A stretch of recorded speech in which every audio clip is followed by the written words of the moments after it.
Morning everyone, it's Rob Watson, the module leader for TECH1002, Social Media Innovation. It's quite early at the moment, it's not 8 o'clock yet. I thought I'd get up and get this batch of videos out of the way. This is the overview for the 15th lecture, which is entitled Spreadable Media, and it's quite an essential concept for us because it really defines and marks one of the crucial differences about the kind of the way media is understood and circulated in a network social environment as opposed to a kind of traditional broadcast or systems approach to thinking about media.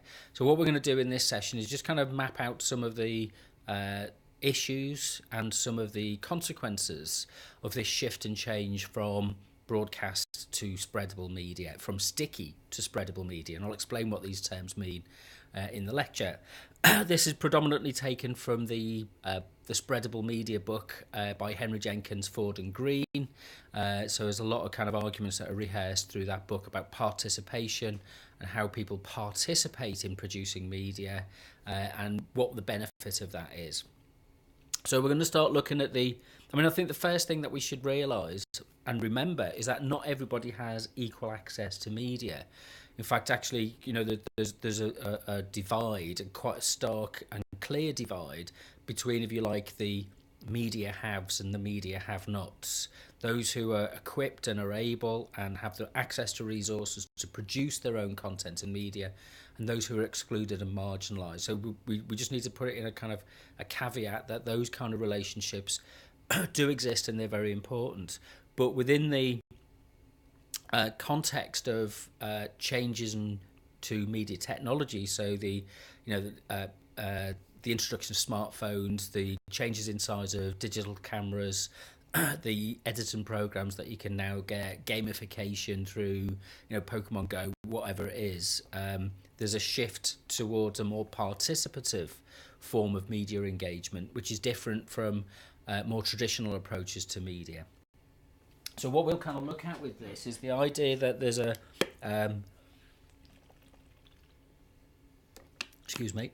idea that there is a traditional model of content distribution which has been superseded by a social media model of content production. And this is really founded on, we hope, although I suppose this is kind of something which is contested, that the idea that the participation that people bring to sharing and exchanging media is meaningful, is that it has a personal and a social resonance for people. So when we're sitting looking on our phones and we're looking at cats of Instagram or old ladies on escalators or wherever it is, it actually means something to us. It says something about who we are, what we are as a community and as a culture, and how we might share and circulate those meanings across our communities and cultures.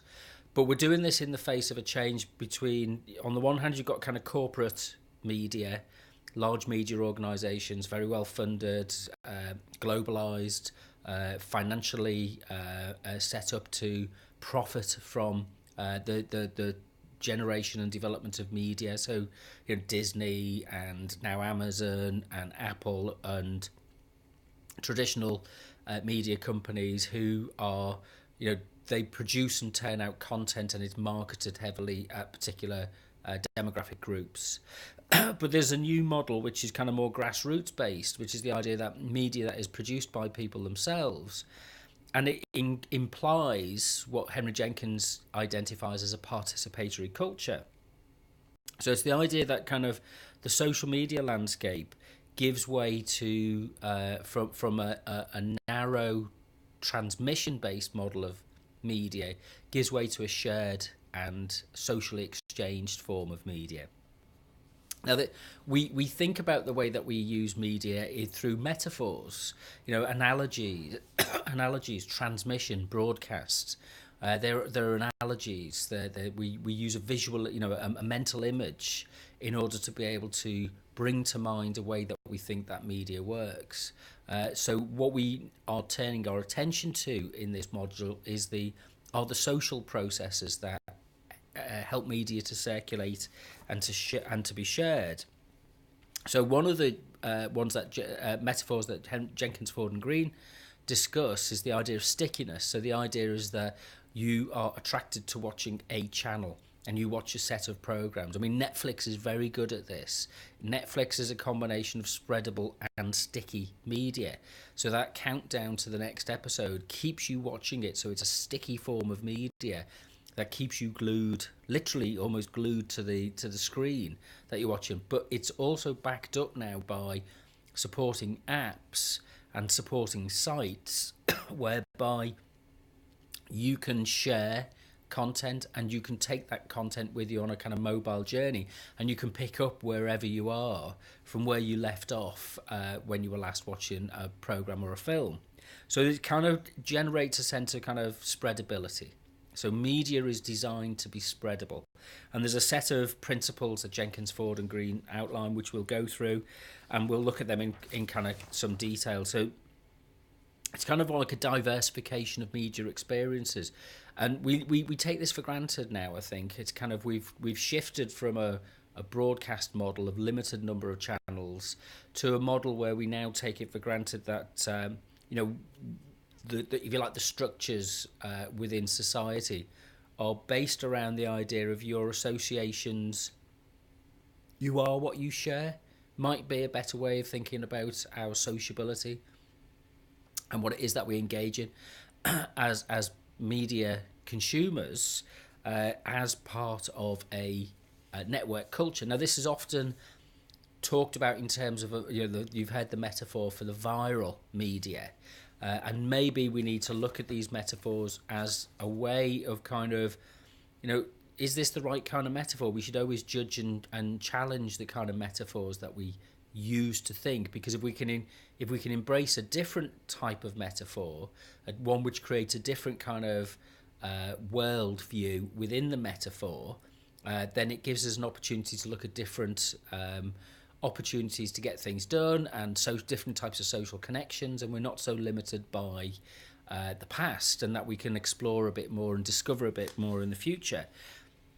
Fundamentally, what is driving and partly what drives this is if you like, the notion of cultural value, and why and how we find different symbolic mediated artifacts, practices, examples of media. Why do they resonate with us? Why are they somehow important to us? What is it that we get switched onto about particular types of media, and why is it that we don't pick up other types of media? How and why do they speak to us in the time that we're in, and in the location, and with the people that we're with? These things are what we call contingent. They're contingent on their situation. So when we think about media as something which is, kind of now Netflix and Amazon and Apple, they're a globalized way of circulating television-style, cinema-style content. We have to also take into account the context, the local context, and the local appropriations of these media forms in the way that they're practiced by people. Right, so we'll look at this in some detail. The notes are available on the DMU Commons wiki. Just go to wiki.our.dmu.ac.uk. You can download them as a PDF. Also, if you want to discuss any of the issues that come from the lecture and topics like it, there's DMU Talk, which is a kind of stripped back form of, it's like a message board. You can post information about events. You can have discussions on there about activities that you're working on. You can use it in whichever way you want. And that's at talk.our.dmu.ac.uk. But I'll see you at the lecture on Tuesday.